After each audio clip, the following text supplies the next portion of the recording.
China जब देखो लड़ता झगड़ता रहता है, कभी कहीं अटैक करता है, कभी कहीं, पता है ना तुम्हें, ये पूरी दुनिया में अपना प्रभुत्व कहीं ना कहीं कोशिश कर रहा है कि मैं नंबर 1 बन जाऊं। इस पूरी दुनिया में जब ये पेंडेमिक आया तो उससे पहले 2019 तक अमेरिका नंबर 1 कंट्री था। पिछले कई सालों से ग्रोथ रेट लगातार ग्राफ बहुत आगे। अब इस चाइना को अमेरिका को पीछे करना था। बहुत लोगों का ये मानना है कि पेंडेमिक में कहीं ना कहीं चाइना का बहुत बड़ा हाथ था। एग्जैक्टली किसी को नहीं पता, पर पेंडेमिक का सबसे तगड़ा नुकसान जो झेला है वो किस देश ने? अमेरिका। आप कभी डेथ रेट का चार्ट निकाल के देखना, गूगल पर है, सबसे ज्यादा लोग कहां के मरे हैं?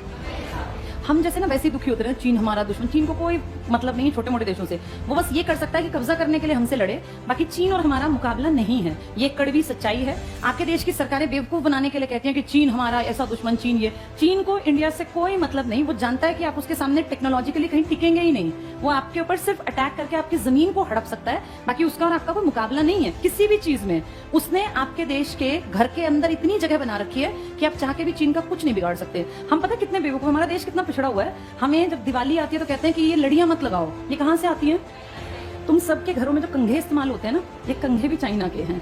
तुम जो ये जितनी चीजें, कपड़े तो हैं ही, कपड़ों के अलावा भी मतलब जितने तुम्हारे घर के सामान है ना, इन सामानों का 80-90% हिस्सा चाइना से आता है। तुम कोई ब्रांडेड सामान की बात नहीं कर रही हूं मैं। कंघा कितनी छोटी चीज है ना, देश में जितने कंघे लगभग आ रहे हैं ना, ये सब चाइना से आ रहे हैं। कहां कहां से बाइकआउट करोगे? एक वो लड़ियां हटाने से तुम्हारा काम चल गया।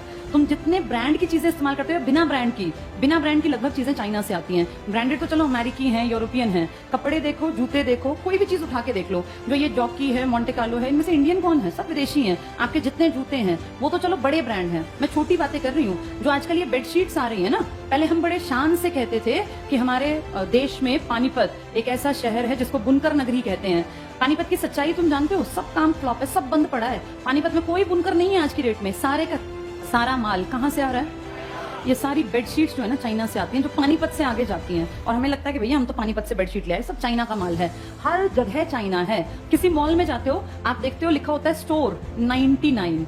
इसमें ज्यादातर माल किसका बिक रहा होता है? चाइना का। आपके घर में जितना प्लास्टिक है ना, उस प्लास्टिक का सबसे बड़ा जो मार्केट है आपका देश, वो आया कहां से है? चाइना। तो इसलिए ये लड़ियों वाली एक्टिंग करना हमारा देश बंद करे और असलियत देखे। हम इतने गरीब पता है क्यों होते जा रहे हैं? इंडिया ही क्यों गरीब हो रहा है? तुम आजकल देख रहे हो महंगाई कहां बढ़ गई। जो सामान पिछले साल 250-300 का था ना, वो इस साल में 400, 450, 500 का आने लग गया। ये पिछले एक साल में महंगाई कई गुना बढ़ गई। 100 रुपए, 50 हर चीज पे बढ़ गए। ऐसा क्या हो गया?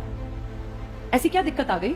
तुम्हारे देश में ना सबसे बड़ी बदहाली का कारण क्या है? सरकार जानबूझ के काम नहीं करना चाहती। तुम्हारी जो मैन्युफैक्चरिंग यूनिट है ना, ये धीरे धीरे धीरे करके बंद होती जा रही हैं।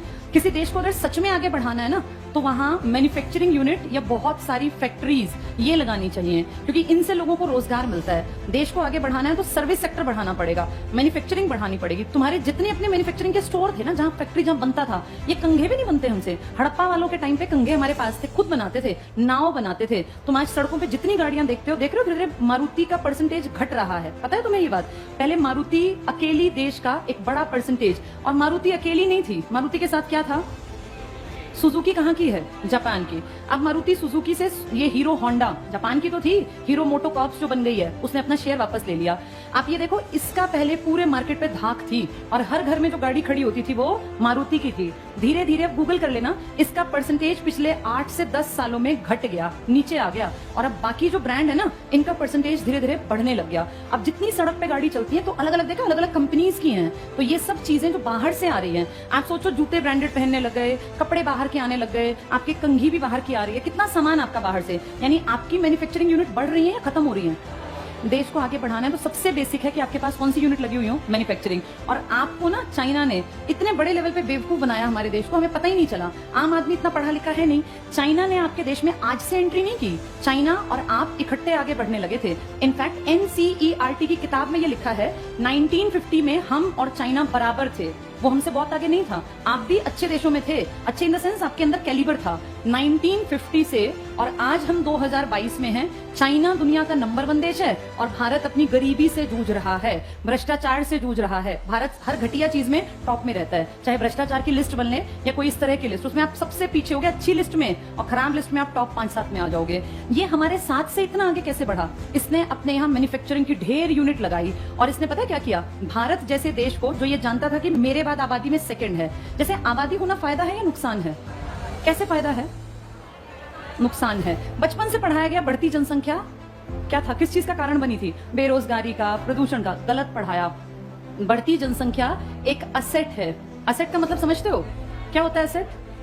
असेट को मान लो पूंजी। अपने आप को देखो, तुम सब अगर नौकरी लग जाओ, मान लो तुम घर में 2 भाई बहन हो, 3 हो, तुम्हारे पिताजी कमाते हैं महीने के 50,000, आधों के 20,000 कमाते होंगे, कोई हो सकता है 10,000 का भी काम चलता हो, कोई बड़ी बात नहीं है, इतना ही है हमारे इंडियन घरों में। अब जिसके ये 2-3 बच्चे अगर नौकरी लग जाएं और ये तीनों, कोई 50,000 की नौकरी लग जाए, कोई 45,000 की और कोई 35,000 की, मुझे बताना इस आदमी जिसकी 20,000 तनख्वाह थी, इसके दोनों तीनों बच्चे इस जगह आके खड़े हो गए, ये इसके लिए बोझ है या ये असेट बन गए?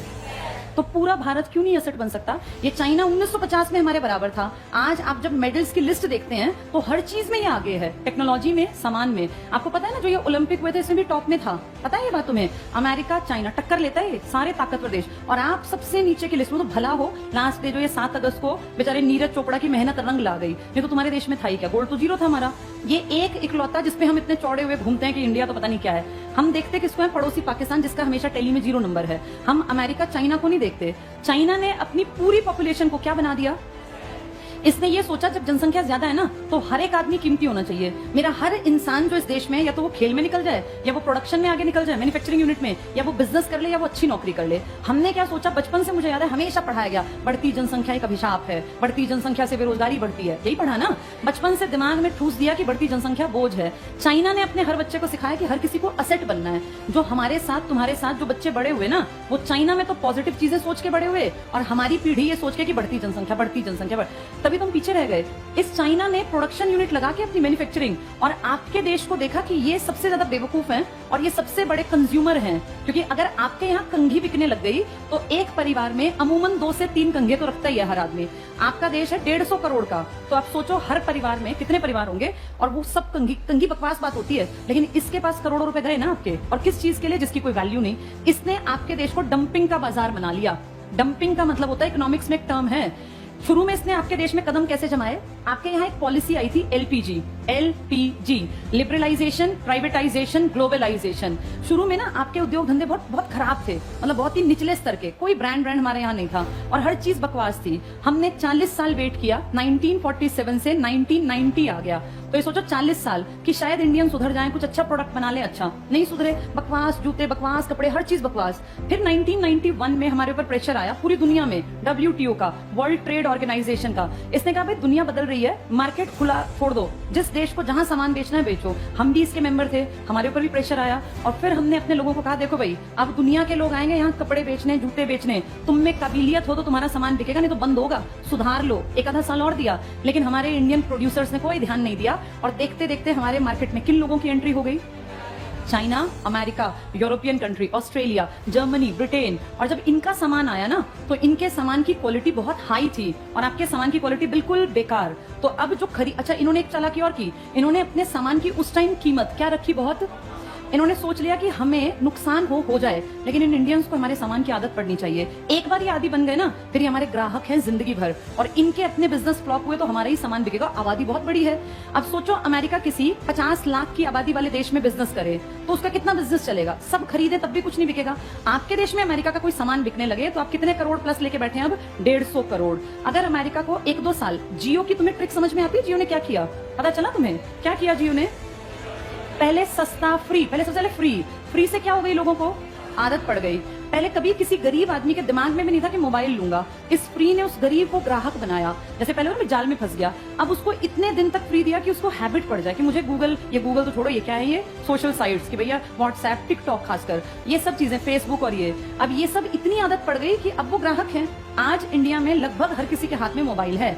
अगर इसके दाम शुरू से महंगे रखे जाते या फ्री ना होता तो क्या कोई गुब्बारे बेचने वाला, रेहड़ी लगाने वाला, सब्जी बेचने वाला मोबाइल लेता? कोई ना लेता। ये फ्री की आदत से ग्राहक बन गए। ऐसे ही चाइना ने आपको किया। चाइना ने डंपिंग किया आपके देश में। सस्ता सामान 99, 35, मुझे ध्यान है जब मैं छोटी थी, 35 रुपए में कुछ भी सामान ले जाओ घर का, तो लोग इतने पागल हुए, 35 रुपए में, और सच में 35 में सामान देता था। तुम सोचते ऐसा क्यों करता है ये? बड़े होकर जब इकोनॉमिक्स पढ़ी तो समझ में आया कि ये कुछ साल तक इसने अगर करोड़ों रुपए वेस्ट कर भी दिए तो क्या फर्क पड़ा? इसने क्या कर दिया अपने सामान को? यहाँ बनाता आपके यहाँ फेंक जाता कि चलो जितने बिके बिक जाए, फिर बनाता, उसकी यूनिट चलती रही, आपके यहाँ सामान की आपको आदत पड़ गई, धीरे धीरे आपके सामान जो बनते थे ये बंद होते चले गए और आप डिपेंड हो गए चाइनीज मार्केट पर। और आज ये हालत है कि ना आपका पानीपत का कपड़ा कहीं जाता और ना आपके देश में कंघे बनते, सब ब्रांडेड है। धीरे धीरे करके आपकी सारी मैन्युफैक्चरिंग खत्म। देश आगे बढ़ने के लिए कौन सा सेक्टर जरूरी है?